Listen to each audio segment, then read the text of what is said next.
wa ala alihi wa sahbihi wa man walah. Asyhadu an la ilaha illallah wa asyhadu anna Muhammadan abduhu wa rasuluh alladzi la nabiyya ba'd. Amma ba'd. Alhamdulillah teman-teman yang semoga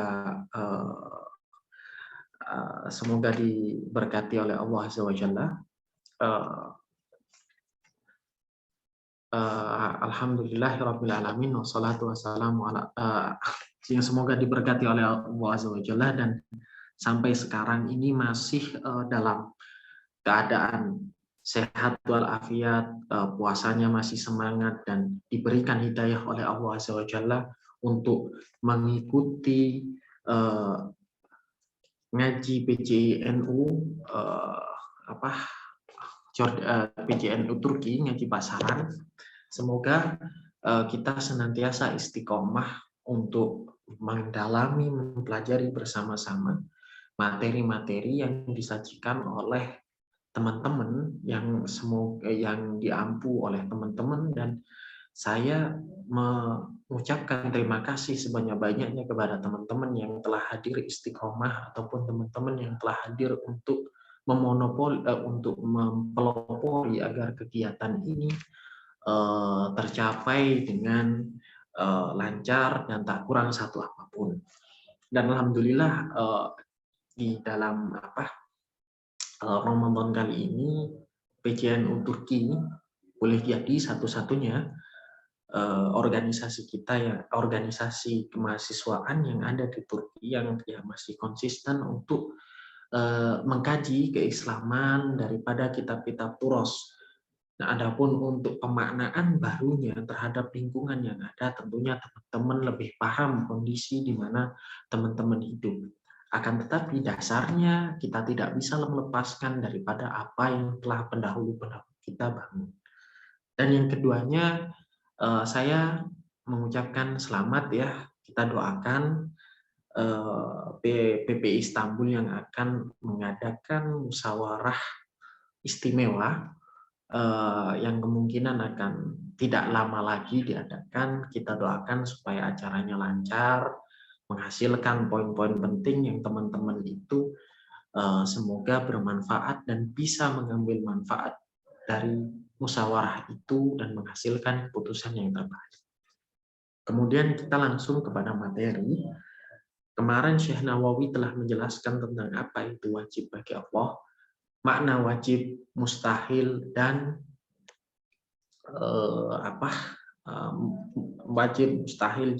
wajib, mustahil bagi Allah Azza wa Jalla.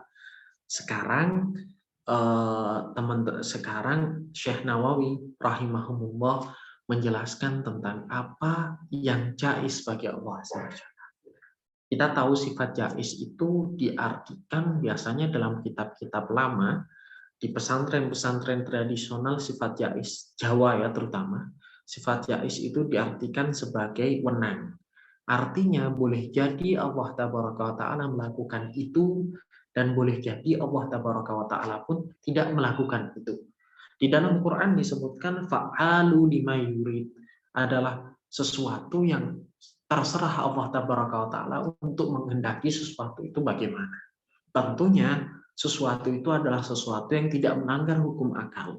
Karena walaupun orang sesakti apapun, sepintar apapun, ketika dia melanggar hukum akal, maka dia sudah pasti salah.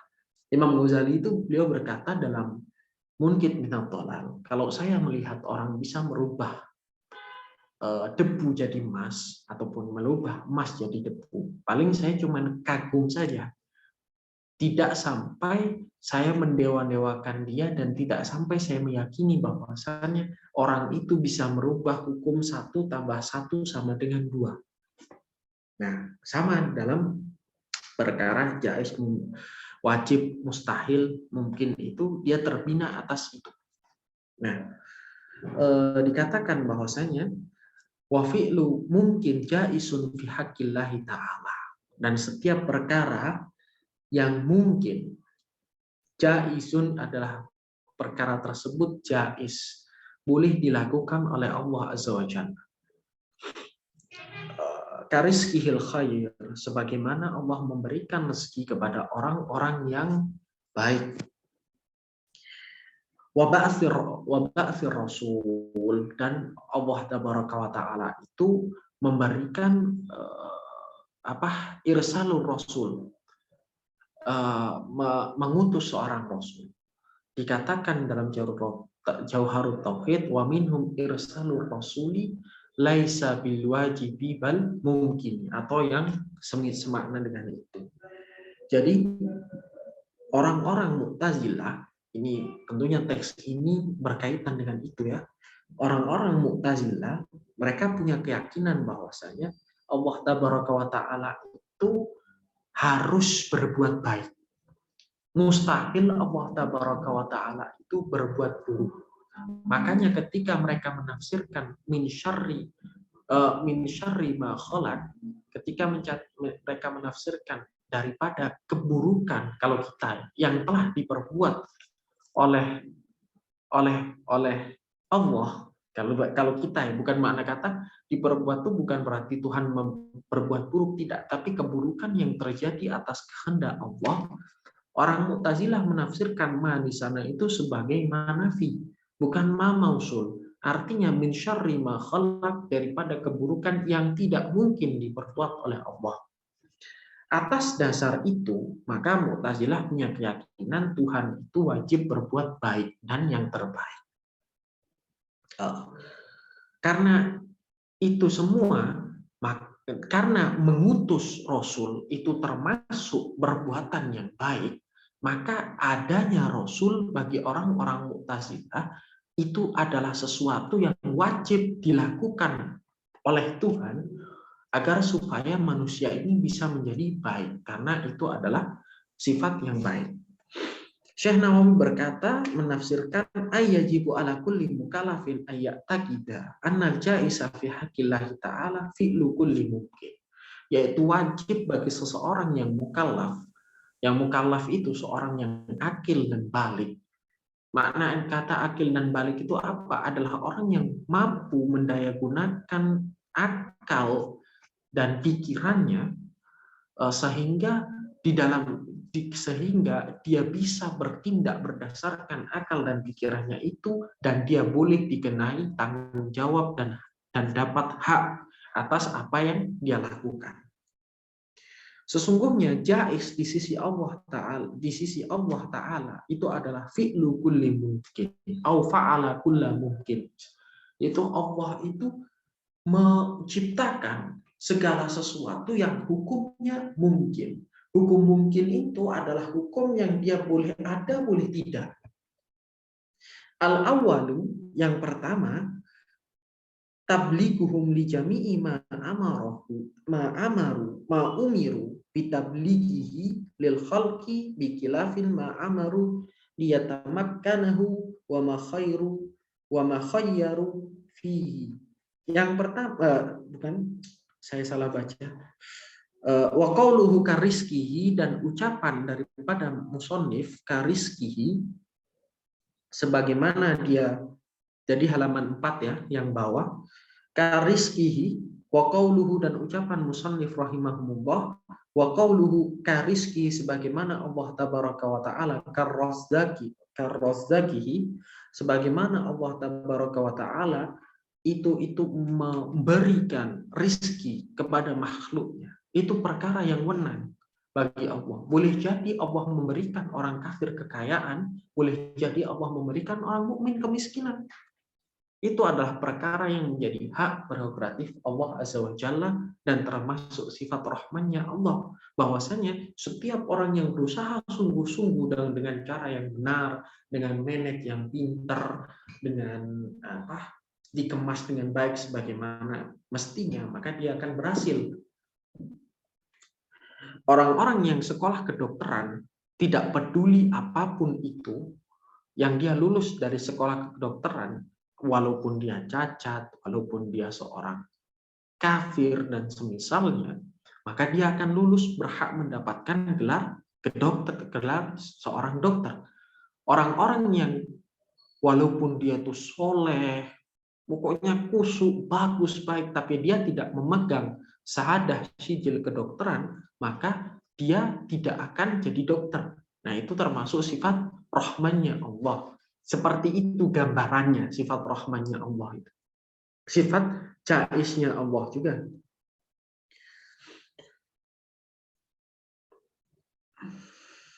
Kemudian dikatakan bahwasanya wa yajibu ayyataqida anna minal jais fi haqqillahi ta'ala, dan wajib bagi seseorang mukallaf meyakini bahwasanya termasuk perkara yang jais itu irsala rusuli, yaitu mengutus rasul min adama ila Muhammad alaihi salatu wassalam ajma'in. Summa tafarra'ana sarra'ana dimu fi qismisani wa huwa an-nubuwat faqal. Kemudian setelah Nadim itu mengatakan bahwasanya termasuk jais bagi Allah tabaraka wa taala mengutus rasul, kemudian Nadim itu Syekh Nadim yaitu Syekh Muhammad Nawawi Al-Bantani, beliau itu berpindah kepada kism yang kedua, yaitu an-nubuwah. Nah, daripada kita mengetahui tentang perkara yang jais, yang mungkin, yang mustahil, itu hidup kita tuh enak dan terarah. Patokannya apa? Mungkin, mustahil, jais itu adalah akal praktis. Makanya banyak sekali saya sampaikan bahwasanya di dalam perdebatan antara agama, di dalam perdebatan antara aliran dan semisalnya, kesalahan kebanyakan kita itu adalah menempatkan usul di atas furu. Padahal tidak mungkin menempatkan furu di atas usul. Menempatkan usul di atas furu. Padahal tidak mungkin adanya akar tanpa tidak mungkin adanya pohon tanpa adanya akar. Usul itu sebagai akar, furu itu sebagai pohonnya. Sama dengan ini. Kesalahan kita adalah kita itu menempatkan yang wajib sebagai yang mustahil sebagai yang mungkin. Ini kesalahan terbesar kita. Kesalahan terbesar kita yang menyebabkan seseorang itu banyak jatuh kemusyrikan, banyak jatuh dalam penentangan terhadap Rasul dan semisalnya. Nah, orang-orang ahlu sunnah meyakini bahwasanya Allah tabaraka wa ta'ala itu fa'alu lima yurid. Allah tabaraka wa ta'ala itu tidak harus berbuat yang baik. Karena apa? Allah itu adalah murajjih itu sendiri. Kebaikan dan keburukan itu dinilai berdasarkan syariat. Dari segi ahlu sunnah, Mu'tazilah tidak. Ketika akal mampu memutuskan yang baik, saya berbicara pada term baik ya, bukan kebenaran. Kebenaran berbeda dengan kebaikan. Kalau kebenaran itu ukurannya pasti, kalau kebaikan itu boleh jadi ukurannya subjektif. Nah, ketika orang-orang Mu'tazilah mengatakan bahwasanya yang dimaksud kebenaran itu adalah kebenaran yang ditentukan murni pure oleh akal. Oleh karena itu, seorang itu akan dianggap berdosa walaupun dia tidak mengetahui Rasul, dia tidak sampai kepadanya dakwah. Akan disiksa dengan itu. Tapi Ahlussunnah tidak. Yang namanya kebaikan itu diukur daripada syariat. Bukan kebenaran ya. Kalau kebenaran itu pasti ukurannya. Tapi kalau kebaikan itu ya seperti ikhtilaf kita pada fikih misalkan. Seperti khilafnya Imam Hanafi dan Maliki misalkan. Seperti budaya, itu kebaikan semua kosakatanya. Gitu loh. Jadi kita itu dari sini itu kita bisa membedakan antara kebaikan dan kebenaran. Ketika Anda datang misalkan ke salah satu acara yang formal, misalkan, Anda memakai pakaian yang tidak semestinya dipakai di acara itu. Katakanlah Anda datang ke KJRI, Anda datang pakai celana pendek, pakai kaos oblong dan semisal. Itu benar, gitu loh. Selama pakaian itu menutup aurat. Tapi dia tidak baik. Kenapa? Karena dia tidak pantas. Sama ketika Anda sholat, ya dalam ilmu akidah itu aplikasinya teori ini, ketika Anda sholat misalnya, Anda menutup aurat memakai terpal misalnya, atau memakai kardus, atau memakai selimut, atau memakai koran misalnya, itu benar gitu. Kenapa dia benar? Ya karena dia nutup aurat dan sah. Aurat seorang laki-laki itu kan mabainah rukbatain, di antara dua lutut sampai pusar, baina syurah wa rukbatain kan. Di antara apa? Pusar sampai lutut. Itu syariat tidak mengatur aurat itu Anda tutupi pakai apapun. Benar, tapi tidak baik gitu. Nah, kadang-kadang kita menjadikan sesuatu yang baik itu sebagai sesuatu yang baik itu sesuatu yang tidak baik itu sebagai sesuatu yang salah, ataupun kita mengatakan sesuatu yang baik itu sebagai sesuatu yang benar, padahal itu belum tentu. Ya seperti tadi, orang yang sholat pakai pakaian yang tidak sepantasnya, tidak lazim di mata masyarakat, itu sebagai sesuatu yang benar, tapi dia tidak baik. Inilah kita faedahnya untuk mengetahui hukum akidah, hukum akal, kita mengetahui ilmu akidah berdasarkan klarifikasi ataupun berdasarkan kategorisasi yang disusun oleh ulumul akliyah. Kemudian dikatakan oleh Syekh Muhammad Nawawi Al-Bantani, masuk pada bab nubuat, beliau berkata wa wajibun lahum balagun siddiqun, dan wajib bagi nabi itu balag. Dia mempunyai sifat tabligh. Dia sebagai orator yang ulu, dia sebagai orang-orang yang pandai berbicara, bisa mempengaruhi massa dan siddiq. Dan dia itu jujur. Dia itu benar, dia itu objektif, menerima sesuatu itu apa adanya. Wa ismah bimanaha wal hadat. Wal ismatun, dan bagi nabi itu mempunyai sifat ismah, terjaga. Mimanaha, terhadap sesuatu yang dilarang, atau mimanuhia, terhadap sesuatu yang dilarang, wal hadik. Hadik itu orang yang cerdas. Nah, orang yang cerdas, ya, di dalam makanya dalam kalam itu dalam ilmu tauhid itu sifat kalam itu muta'alliq bil ilm. Artinya apa? Orang-orang yang dia itu tidak punya ilmu, maka pasti omongannya tidak jelas. Ya sama mungkin saya itu karena saya fakir ilmu, maka omongan saya itu nggak jelas, nggak terarah. Nah, sama dengan kenabian. Orang yang cerdas pasti dia balag, omongannya itu jelas, padat, dan bisa diterima oleh setiap orang. Nabi itu ketika ngomong sederhana saja, Isma syi'ta fa innaka mayyitun. Jelas kan? Ya silahkan kamu berbuat apapun, tapi sejauh-jauh mana kamu melangkah, pasti kamu akan mati.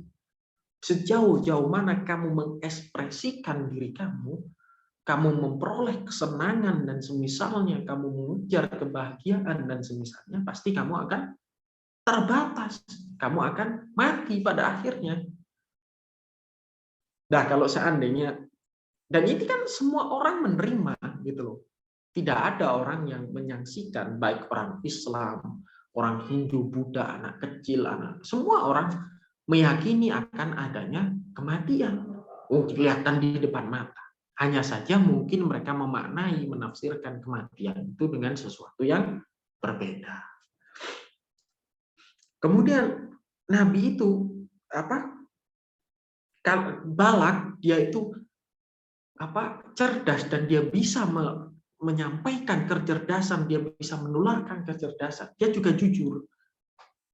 Dia juga siddiq. Apa yang ada dari Allah Tabaraka wa Ta'ala, dia sampaikan, dia kemas dengan bahasa yang terbaik. Kalau Nabi tidak jujur, maka otomatis ada ajaran yang diklaim dari Tuhan, padahal itu bukan dari Tuhan. Itu dari Nabi sendiri. Nah, ini mustahilnya. Kemudian Nabi juga ismah.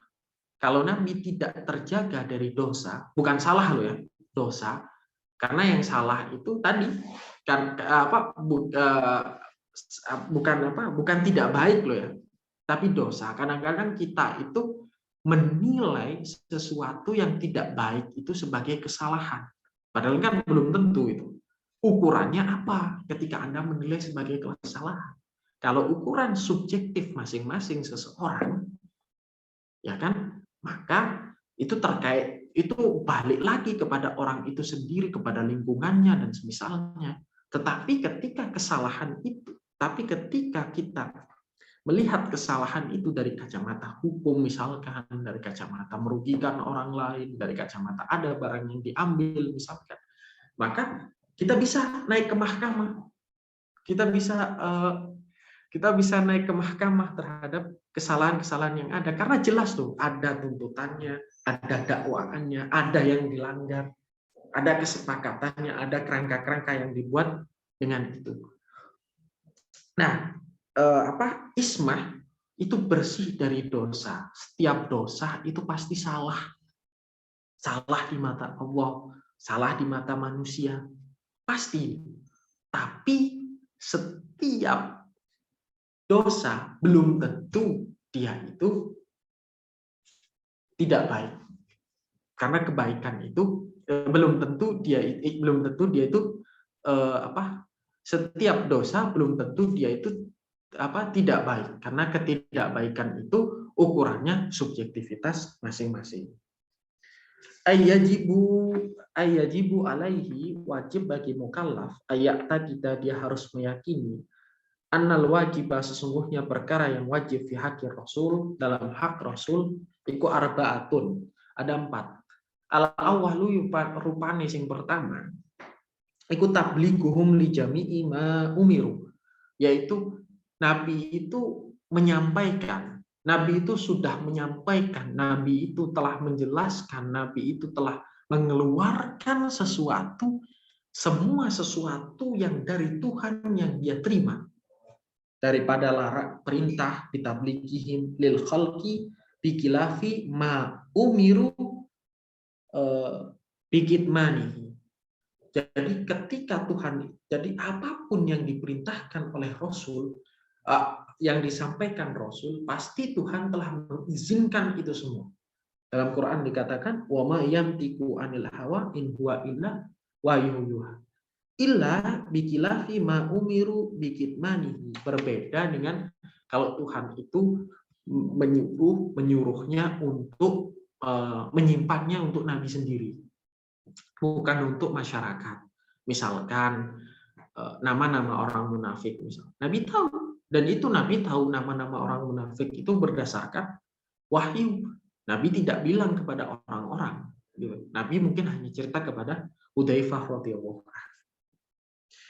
Wa ma khairu fihi, dan sesuatu yang baik di dalamnya. Jadi kebaikan-kebaikan yang ada, tentunya kalau kebaikan itu dari segi perspektif Nabi Shallallahu Alaihi Wasallam, maka sudah pasti apa yang dianggap Rasul baik, sudah pasti agama melegitimasi itu sebagai kebaikan, dan orang yang melakukan itu diganjar oleh pahala. Kenapa? Karena diktum tadi, wa may yantiqu anil hawa in huwa illa wahyu yuha. Nabi itu tidak berbicara, yang mana pembicaraan itu tentunya berasal dari pemikiran. Nabi itu tidak berpikir, tidak menganggap sesuatu itu berdasarkan dirinya sendiri, tetapi berdasarkan wahyu yang Allah Taala bimbing. Karena ada diktum itu, dan ada diktum bahwa ada diktum itu, ada nas daripada Quran bahwasanya apa yang diperintahkan oleh Nabi, apa yang dianggap baik oleh Nabi, apa yang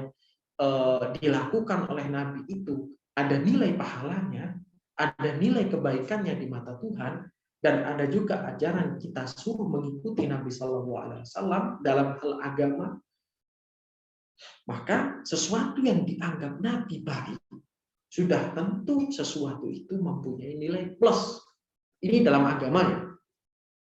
Adapun dalam hal yang selain agama, ulama mengatakan itu khilaf. Yang pertama mereka berkata bahwasanya in kana ala wajhil qurbah,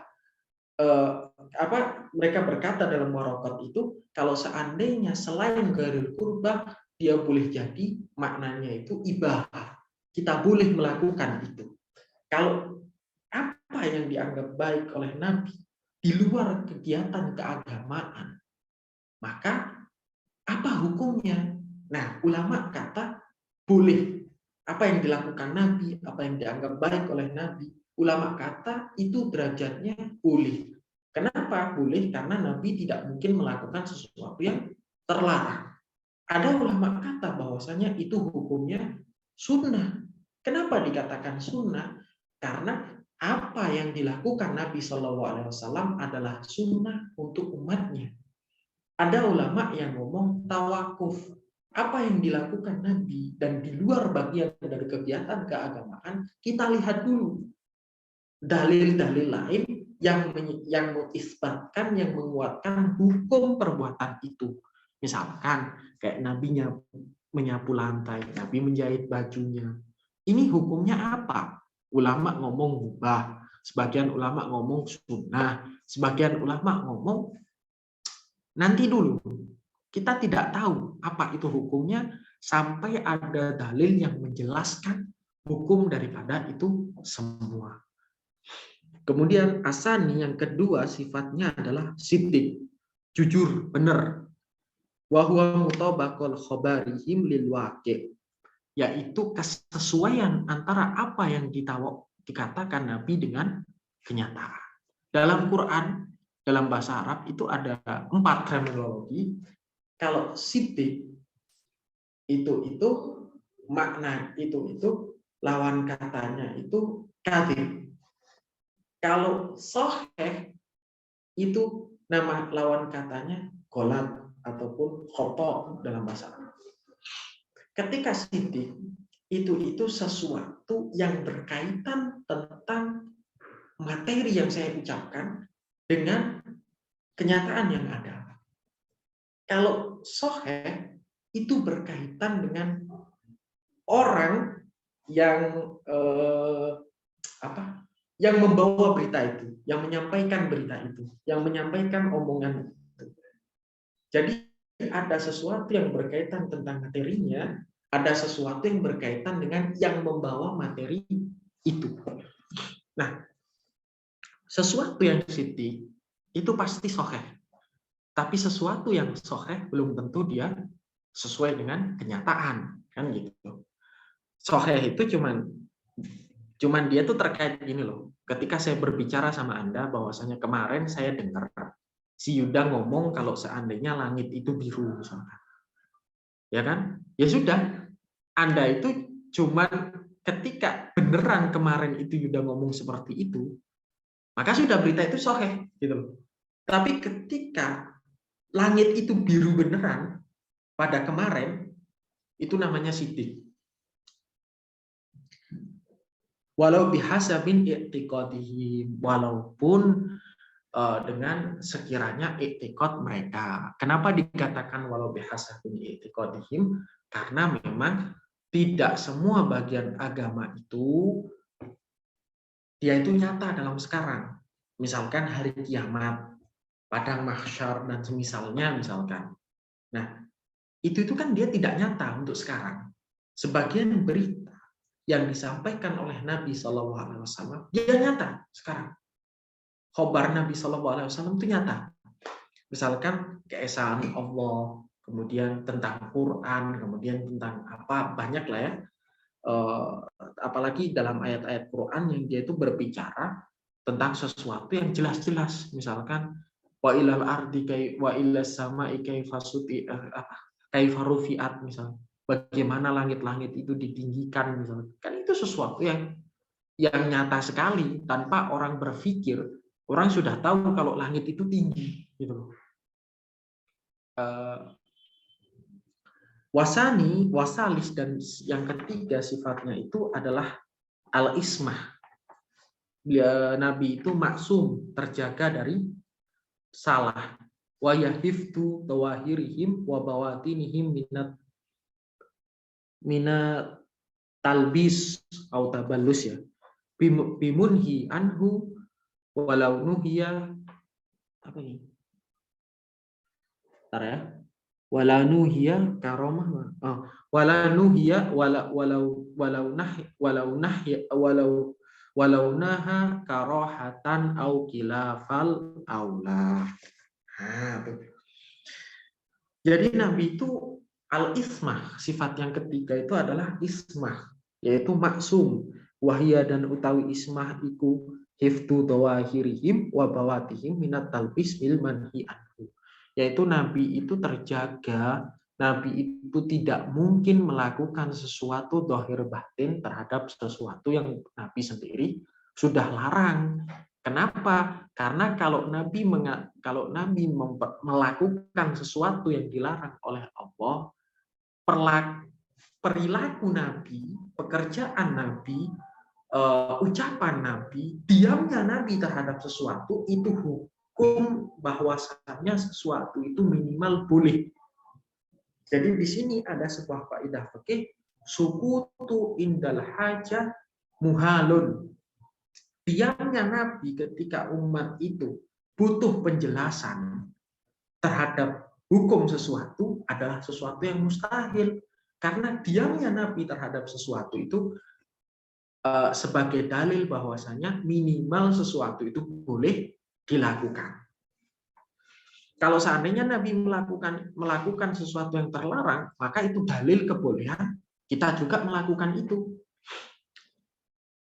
Walaupun sesuatu itu makruh atau khilaful aula, Nabi tidak boleh melakukan itu. Sebagaimana Nabi tidak boleh melakukan itu seperti mana makan dop misalkan. Nabi pernah disuguhin dop, tapi Nabi tidak mau melakukan itu. Apakah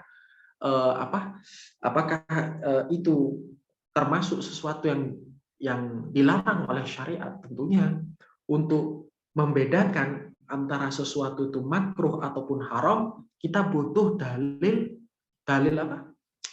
penunjang. Kita tidak bisa berdalil hanya dengan satu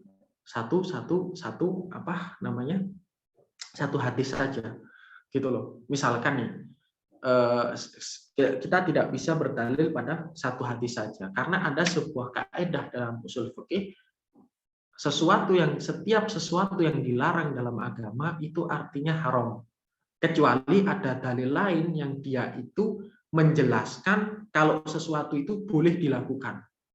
Ya banyak contohnya. Kamu cari saja sendiri. Kemudian khilaful aula itu sama dia dengan makruh, tetapi khilaful aula itu kalau makruh itu jelas dalilnya, seperti kamu jangan makan bawang. Nah, itu makruh dia. Tapi kalau khilaful aula itu adalah makruh yang timbul daripada kamu meninggalkan sesuatu yang sunnah. Misalkan Nabi sholat sunnah subuh, misalkan qobliyah secara rutin, berarti sholat berarti meninggalkan sesuatu, berarti tidak sunnah itu kan sesuatu yang dianjurkan.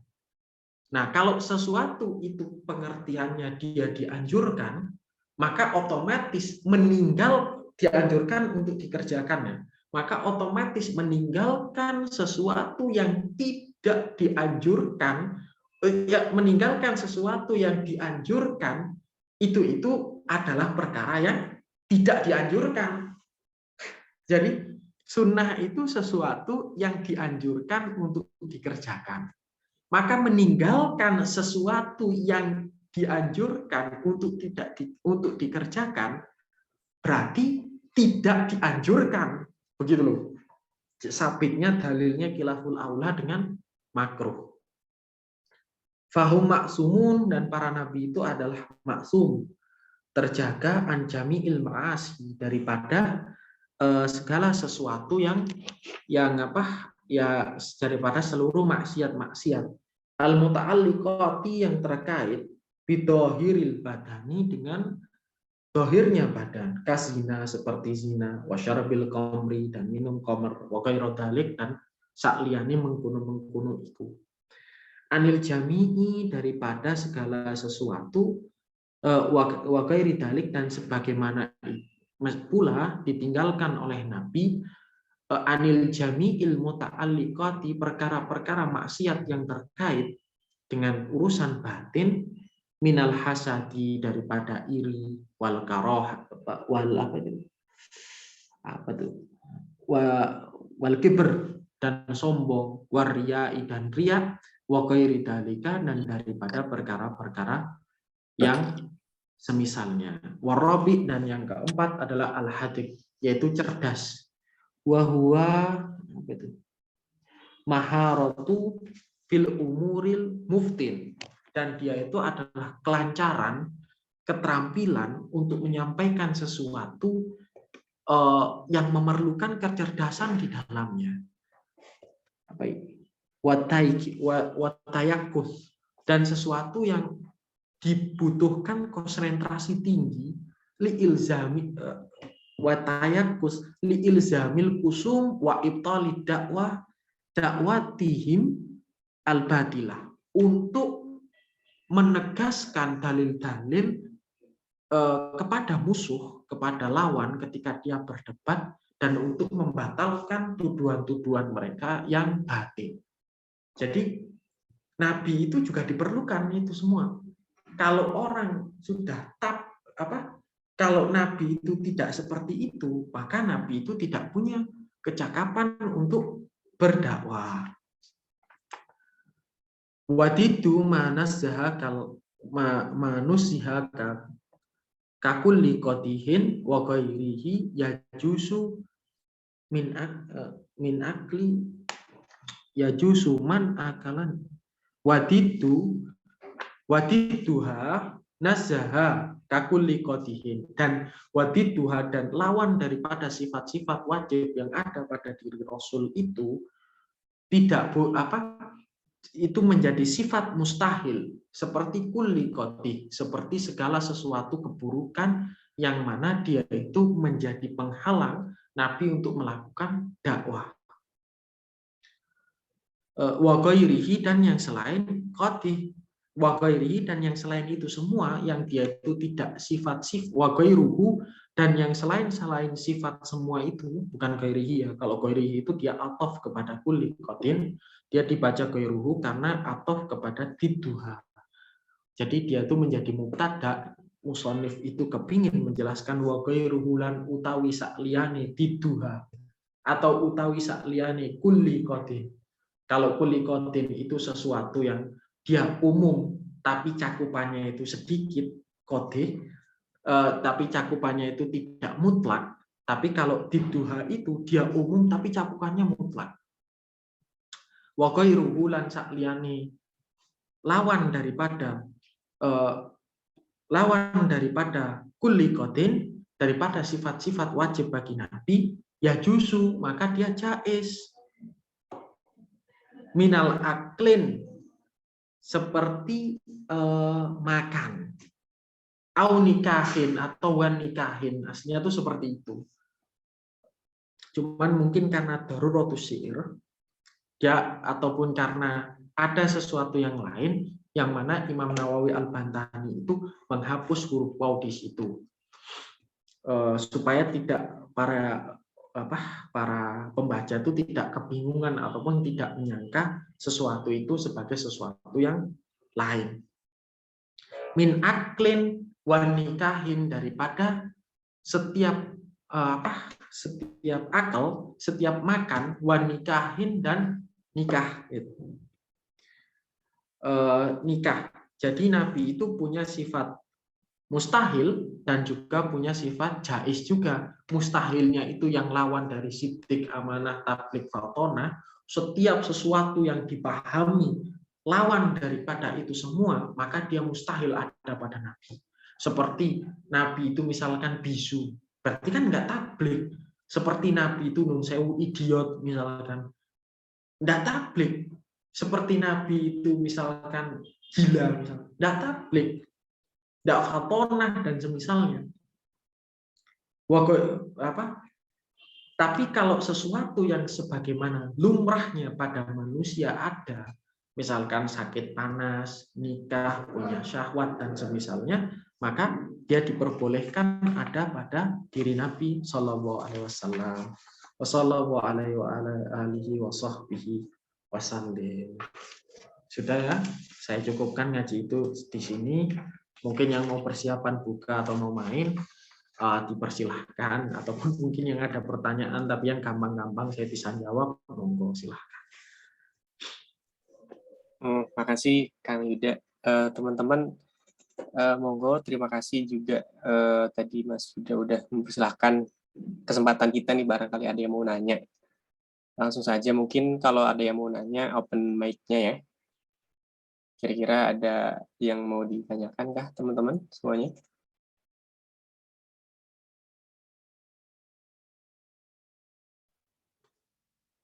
Oke. Nggak ada, terima kasih. Oke.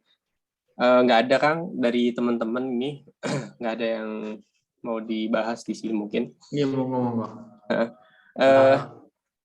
Sehat-sehat selalu Kang, makasih nih untuk pertemuan pengajian kali ini. Insya Allah nanti kita sampai ketemu lagi di pertemuan pengajian selanjutnya ya Kang. Alhamdulillah. Sukses selalu teman-teman yang ujian sinak tuh, semoga bisa bisa gampang ngerjainnya. Ini